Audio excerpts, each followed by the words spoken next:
What's poppin' T Squad? It's your girl Keisha, and I am here today with the second portion of my series. Y'all saw the video where I asked my mother 38 questions every child should ask their mom, and I told you guys I was going to pick back up with this series with Kyrese asking me the very same questions, so you all and me, myself, and my mom could see how our lives have paralleled throughout the years, and maybe she'll learn things about me that she didn't know, and vice versa.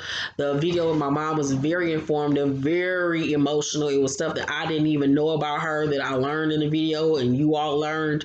So now we'll start with me and Kyrese's portion. He'll learn probably some things about me that he does not know, but I'm pretty sure he knows pretty much a lot about me. I don't keep anything a secret from Kyrese, so we'll see if he learns anything new today. All right, you ready? Yep. Let's get it. Okay. What is the most trouble you've ever gotten into? I've got plenty of trouble. I would say the most trouble I've ever gotten into is when I stole the group Total that was signed to Bad Boy. They had their first song, Can't You See, with Notorious B.I.G. I was like 12 or 13 years. No, I was 13. And me and Losha was at Grandpa Pigeon's. Oh, you told me about that. Yeah, with Miss Robertson, and we was in the cassette aisle, and remember when songs they just had a single song on a cassette, and I wanted the cassette tape so bad that I stole it. And as we were walking out, the security guard stopped me, and it was a whole thing. I got pulled into the office. They took my picture and told me I couldn't return to the store. I was so embarrassed because I was with my best friend and her mom, and her mama was looking at me like, what the hell? And of course, they had to tell my mama, and then my mama told my daddy, and this was right before Christmas.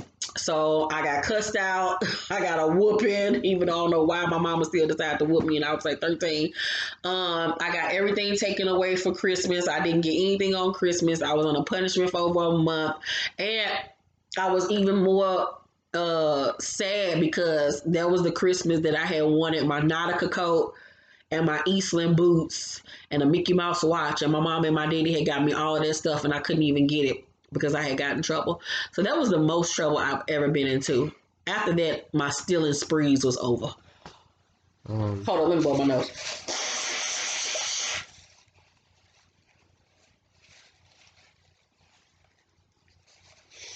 Okay, go.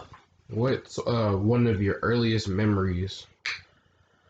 So is that from like childhood? Yeah. I got two memories from when I was a kid. I can remember as far back as when I was a baby crawling on the floor. I remember I can vividly see me like crawling on my grandmama's floor.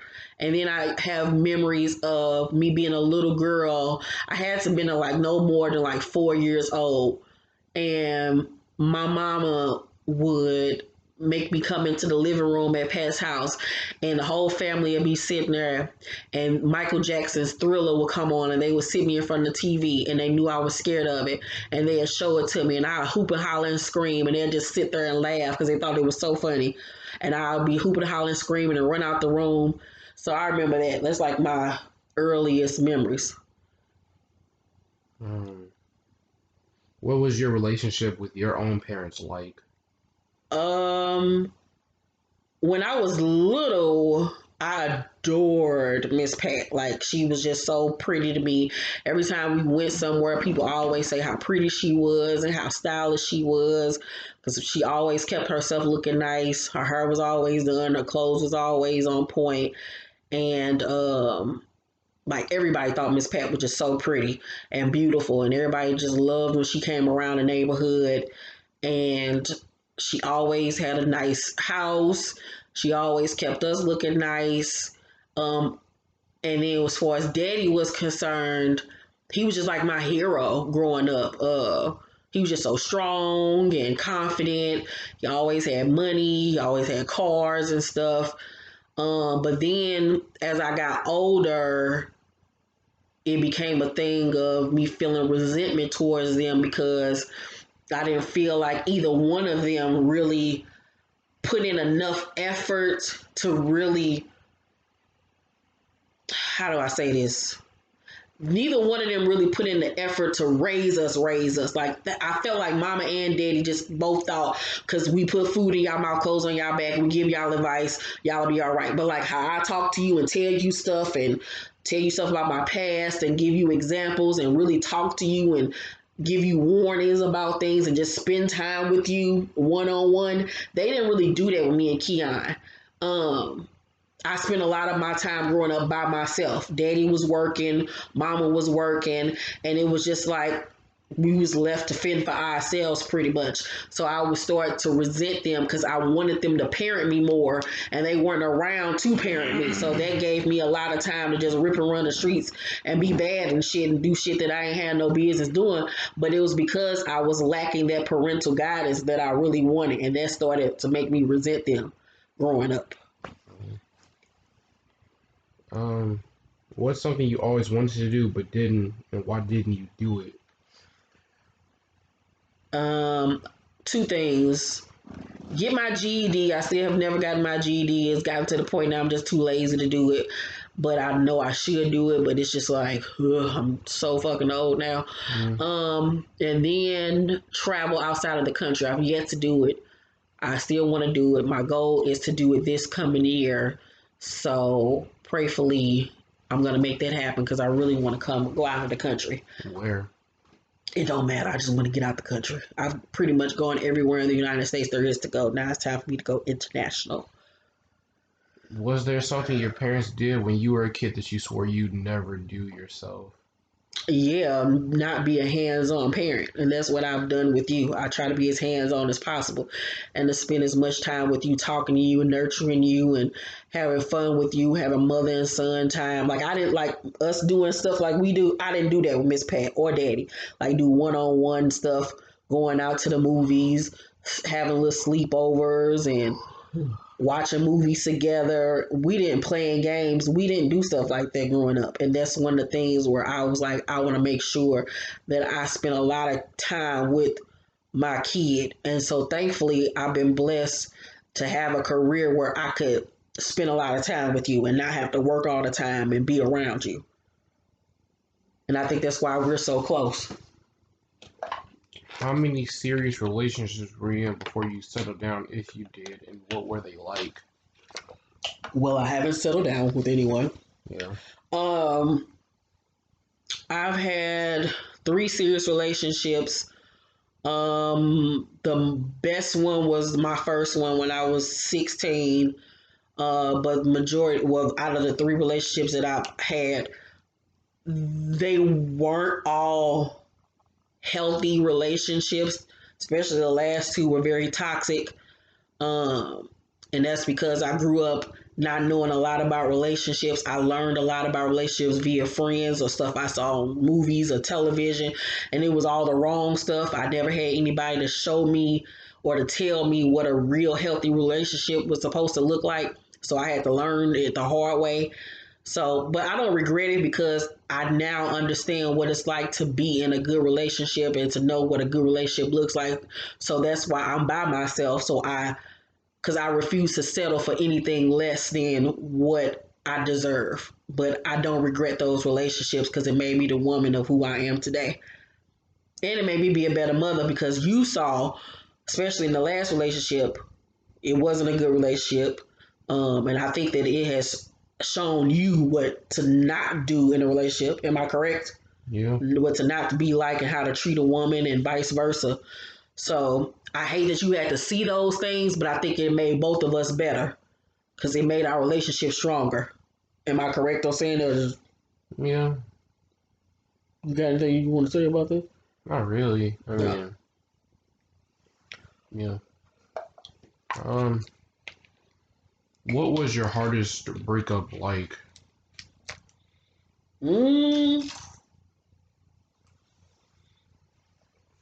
um, all my relationships was hard. All the breakups was hard because I when I love somebody, I love very deeply, and it's just like a death. It's like a loss. So I didn't eat, I didn't sleep, I cried all the time. You remember? I was depressed, I wasn't happy.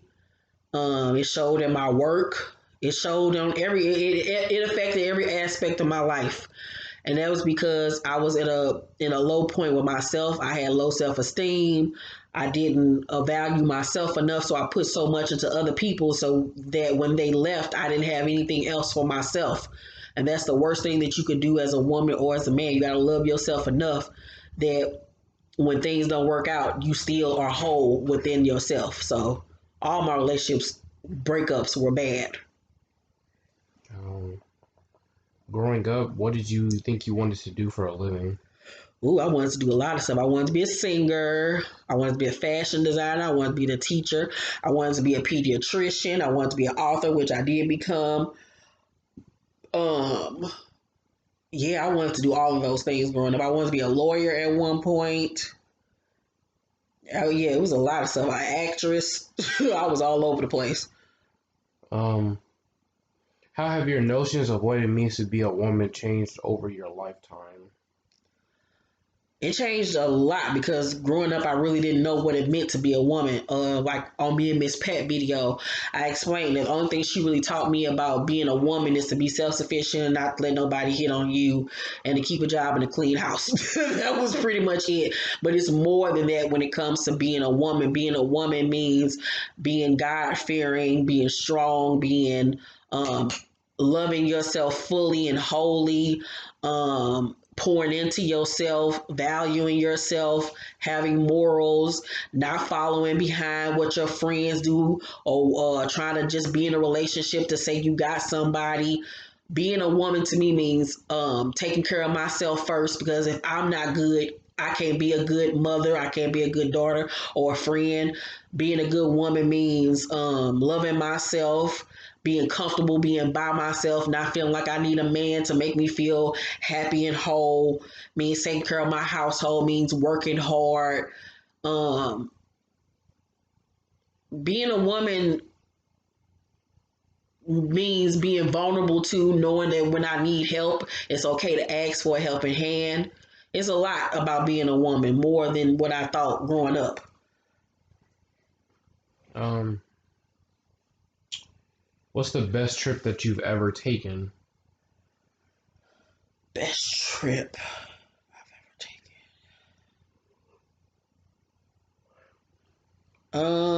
If I had to guess, I thought you were gonna say when you went to Los Angeles.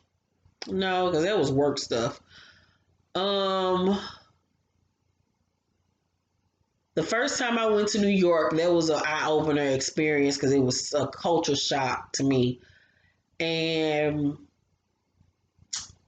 when me and you first went to Chicago, because it was your first time ever going out of the city with me. That was our first that you could remember, because the last time I had taken you anywhere was when you was little, so you didn't remember it. So I think the first time me and you went to Chicago and you rode on the train for the first time, and um, the hotel and shopping and all that type of stuff. That's fun. That was fun. Um, who was your best friend growing up, and who is your best friend now? Losha, of course. Me and her met when we was 10 years old in the fourth grade. I had just moved over to where Miss Pat used to stay. It was my first day of school, and me and her was in the same class, and she sat next to me, and we didn't say nothing to each other like the first couple of days. So I was just the new girl. I didn't have nobody to talk to, and I was just like by myself. And then one day we were sitting right next to each other, and we was doing a math quiz, and she leaned over and was trying to copy off my paper, and I was like, who is this little girl trying to copy off my work? And I was like, stop. And then after that, we was on the playground, and it was her, Sharissa, Trinice, and Samaria. They was all in the on the playground, and they was singing Miss Chalet, Something in My Heart. And she was like, she was like, you know how to sing? And I was like, yeah. She was like, well, sing then. And I said, you take my love and I'm willing. There's no limit to love. I'm giving the love that I'm giving. And when I hit that high note, they was like, oh, she do know how to sing. And that's how we became friends. And we still friends to this day. We've been best friends for 28 years. And she's my bestest friend ever. Of course, Monique is also my other best friend. uh, have you ever done something really impulsive, and how did it go? All the time. I got too many to explain, but I'm a very impulsive person. I'm not patient. That's one of the things that I pray for, that God gives me patience, because I am one of those people that act before I think, and then I'll be like, oh, I shouldn't have did that so quickly. Maybe if I would have thought it out more. So I've been trying to work on that, because that's one of my bad habits. Um, what was the worst fight you ever had with my dad? Um, he had came over one day to see you. Um, you was like you was it was in January or February of 2001. And so you had just turned one that December, and that's when he had started to come back around to come see you after not being there the first year you was born. And but he when he would come over, he was like he was just trying to be around me and not necessarily be around you, and it was making me mad. And he had popped up at Miss Pat house one day to come see you, and he was in my room instead of being in your room, because you had your whole, your own nursery or whatever, your own room. And I was like, you can go in his room and spend time with him. And he got an attitude about that, and somehow, someway, we started arguing. We was going back and forth arguing. And he called me a bitch and called me a fat bitch and this, and that, because I had gained all that weight when I had got pregnant with you, and I put him out the house. And then that was the last time I saw him until you were 3 years old, and he stopped by. And that was the worst argument that I can remember us having. Mm. What's your favorite photo of yourself or of our family? Is there a Uh, picture in there? That's on the little swing thingy. no, that's not my favorite picture. I don't really have a favorite picture of myself per se, but my favorite picture of me and you is that one that we took on Christmas at Granny House a few years ago. Every time I post it, it get a lot of What picture? likes. It was that one picture. I have to show it to you, but I'll insert the picture right here in the video. But yeah, that picture. Um, um, do you have health issues you've never told me about? No, Um, what's the one song or album that means the most to you? I have a couple of albums that mean the most to me. Of course, Beyonce's self-titled and B-Day, Brandy's um, uh, Full Moon and Never Say Never album, Faith Evans' self-titled first album, Mary J. Blige My Life album, Anita Baker um, albums mean a lot to me. So those are the main albums that mean a lot to me. Um, They changed my I have life. to ask you all these. Not all of them, just a few I was more, like like some of five these. more, I was like like some the of these. important I ones. think some of these I don't want to ask you. A little bit too weird for me. Um, what was the moment I hurt you the most when I was growing up? Um, what the moments that hurt me the most when it comes to you is when you just act like you don't care. When I know deep inside you do, but you just act like you don't care and you just don't be doing what you need to do.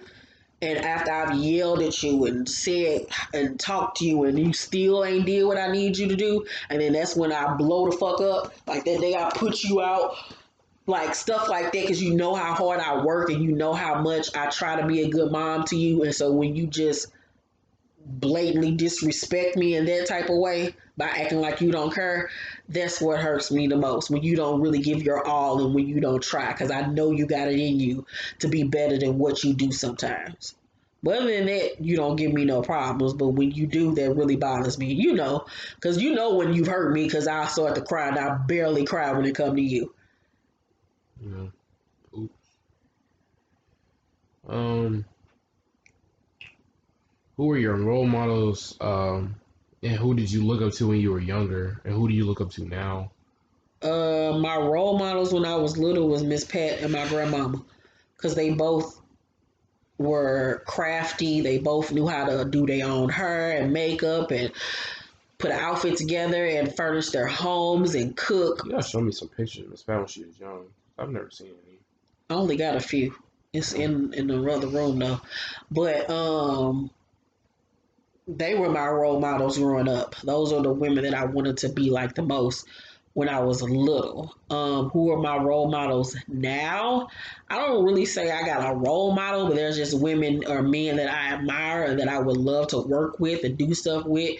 Like Um, Beyonce, Will Ferrell, the late great Joan Rivers, Felicia Rashad. Um, yeah, Will Ferrell. yeah, I love him. He's funny. Huh? I would love to act alongside him doing improv. Oh, that's a dream of mine. Well, how many more? Few more. Okay. Um, is there a moment or event that radically changed the way you saw the world? When I got sick, that changed everything for me. It made me. It reminded me that life is precious. We don't have tomorrow is not promised, and it made me value every day moving forward. And I have like every day I wake up and I thank God for letting me see another day. Because God forbid if I would have died and you would have been here by yourself, that would have. Ugh. So God knew what He was doing. But when I got sick, that changed my life for the better. It made me value and look at things totally different. It made me work harder and be a better person and get my shit in order. Hmm.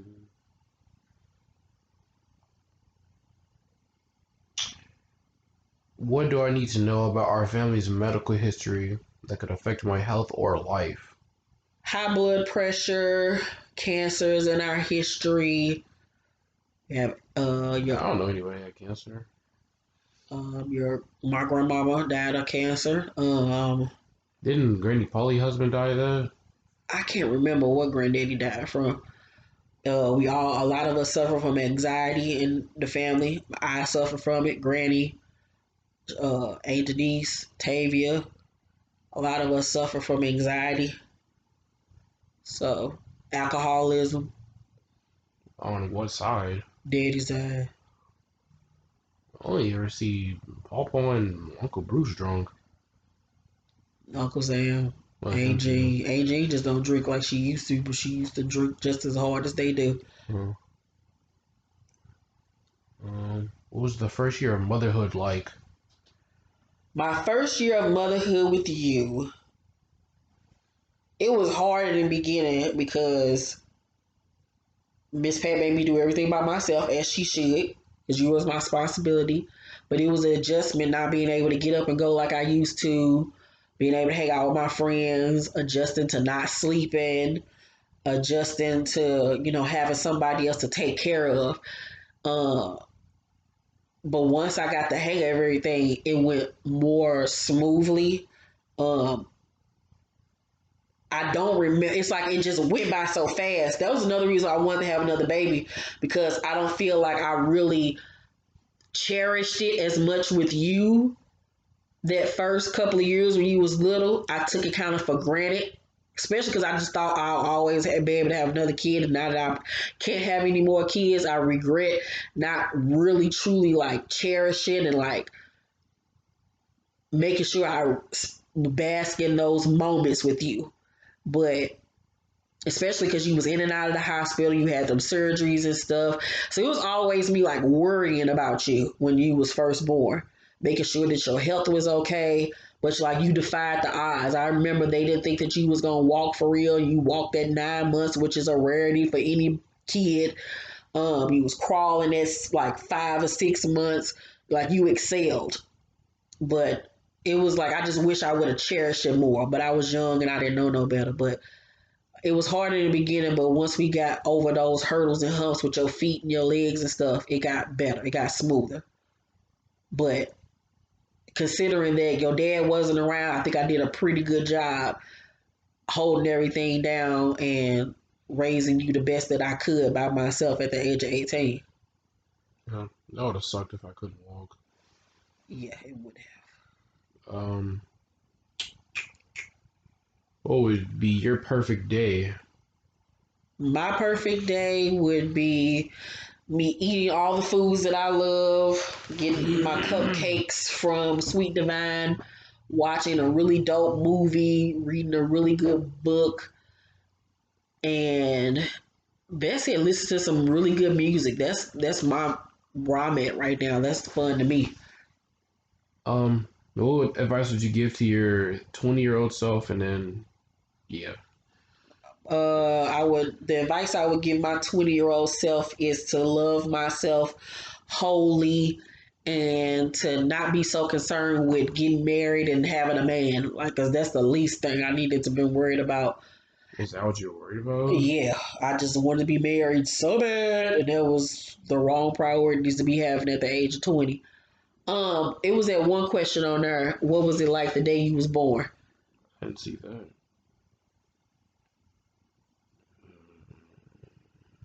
I heard this. Yeah. Answer. Oh, what was the day? What was it like the day I was born? The day you was born, I knew that what day I was having you because they induced my labor, so I knew what day you was going to be born. But You remember the time? you was born 9:23 or 24 a.m. And I was only in labor for 7 hours after they induced me. It was really quick. I wasn't nervous or scared, but once them contractions started, it was just like, oh God, it was just like, whoo, Jesus. Doesn't it feel like a Charlie horse? No, it feels like the worst cramps a That's what girl Charlie could horse. have. No, Oh, female cramps is different from Charlie those horse. hurt though. Um, it was just, and I kept on feeling like I had the boo boo, but that was just you coming out. I just remember it was Miss Pat was in the room with me. Keon was videotaped. Keon actually videotaped your birth, but I don't know what he did with the tape. Pawpaw was right here on the side of me, holding my hand, telling me to push. And the doctor was just like, push, push, push. And I was pushing, I was Was pushing, I Aunt was Denise pushing. there? Yeah, Angel Denise was there. Tavia was Tavia. I don't know if it's Tavia. No, Tavia wasn't there at the time. But then Granny and dad wife at the time, Charlie had came up there afterwards. But I just remember everybody telling me to push, and I was pushing, I was pushing, but you just wouldn't come out because your head was too big. So the doctor had to cut my vagina to get you to come out. And then you finally came out, and then when you came out, you wasn't crying. So I was like, "Why is he not crying?" I was like, "Why is he not crying?" I was freaking out. And then the doctor had to smack you on your ass to get you to cry. Why? That's what they have to do sometimes, get the baby to Why am I react. gonna cry? You just wasn't crying. So they had to smack you on your ass, and then they didn't immediately put you on my chest. So I knew something was wrong. And I was just crying because he had just came out, and Daddy was crying, and Mama was crying, everybody was crying, and I knew something was wrong though because they didn't immediately lay you on my chest. They had took you over to the side and was working on you, and I was like, "What is going on?" And then they finally brought you over to me. They was like, "Don't want you to be alarmed, but he has club feet," and I was like, "What is that?" And they was like, "His feet are touching."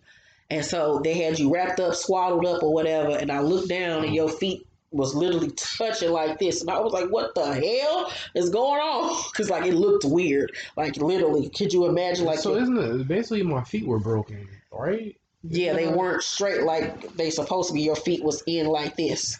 Shouldn't I have hurt? Because my The bones tip, are like. but babies don't really have. Like, you got bones. Don't get me wrong, but they're not. It wasn't what you thought it was. So, but other than that, I just remember looking down at you when you had your little hat on. You was all white because when I was born, I was white and pale too. You had a head full of black curly hair, I and was I was supposed to just be light looking. You looked skinned. just like me when I was born. I was just looking at you like, oh, we're here. This is happening. He was 9 pounds, which was huge. He was a huge baby, and I was just How does looking that at you. work? What? Like how big you are when you're born? How does that work? What do you mean? Like how is I 9 pounds? From what I ate during pregnancy. Oh, Um, and everybody, all the nurses just was loving on you. Everybody's like, he's so handsome. Like they literally was playing dress up with you. Like they was brushing your hair and combing your hair and stuff and being hella extra when it came to you. And then remember I told you I almost dropped you when you was laying in the bed with me. Glad I didn't do that. But it was just, I was just At the like, hospital? yeah, you was laying in the hospital You bed told with me me, and I that. tried to lay you on the side next to me. You know how the hospital bed got the little rail right And here? it's a slot. It's a Yeah, slot that's open. you almost went through the slide. I I was like, would. oh God. I would have And I had to died. hurry it up and yeah, I had to hurry up and get you so you didn't fall out. I was nervous. I was like, oh shit. But I would have went to jail. I was just happy that you was finally here that day. It was just like a relief. You was finally here. I wasn't pregnant no more, and we could just start our little journey. And that was it. But it was a good day. Everybody was just so happy So that you was did here. they tell everybody in the room that I probably wasn't gonna be able to walk? Oh no, they didn't tell everybody that when that was later on that they said Uh, that about you. But they was like, the doctor had already informed me. He was like, you're gonna have to, take him to a foot specialist. He's gonna have to have surgery on his did feet, you have to and pay for all that? your daddy had to pay for all that because I Uh, was young. I how ain't much have was insurance. it? I don't know. It was under his insurance, Uh, but yeah, so how it many was surgeries good. did I have? You had one surgery, I know but I got two scars on both of my feet. yeah, you had one surgery. It was 30 minutes. Surgery at Children's Hospital, and they had to go in and cut that incision is they had to go in and release the tendons in your ankles so your legs could like recoil, and then they had to stitch it back up. Then they put you on your cast on your legs, and that's when you started to have to go and get the cast on your legs. Every 2 weeks we would go. They'd take the cast off, put new cast on. That was to help straighten out your legs and keep them straight. And then after that, when you got 5 or 6 months, that's when we had to go get the hard bottom shoes where it had the bar in the middle, and it would just make your feet stay straight. So At all times. yeah, and then you only wore that for a few months, and then after that you was walking. You was Uh, fine, but then after that, your hip would start bothering you, so you had to go to rehab. You used to go to rehab when you was a baby. You I don't was even I was remember. gonna ask you that. I didn't know. Like, how'd that work? You go to rehab classes, and she'll just work your leg out and stuff, and give you different exercises and stuff to do How'd you know that that was bothering me though? because you would complain about it. And then we had to go to the doctor. They had to do X-ray, and then that's when I saw the X-ray that your hip bone you have a socket, and in the socket you have a ball that's supposed to be perfectly round. Yours was like Uh, bumpy and lumpy, and so that's that's why. never gonna go away because I still deal No, with that to that's what this the doctor was day. like. It'll never go away. Your leg is gonna always hurt for the rest of your life. You probably So get arthritis trash. in it at some So point. I'm not gonna be able to move my leg. You have to do exercises and stuff with it. So I'm gonna be. Man, that's trash. You're fine though. But Yeah. yeah, we 30 minutes into this. So those are all the questions. As you can see, it's very informative. You guys have learned things about me that you probably didn't know. As you can see, me and Kyrese are very open and honest with one another. You see, this video has gone on and on and on and on. Thank you, Kyrese, very much for even asking me these questions and for participating. Did you learn anything new about me today? Did you, Joe? Or you pretty much knew Uh, everything? just the last couple of bits, I didn't know about that stuff. What about the day you was born? Yeah.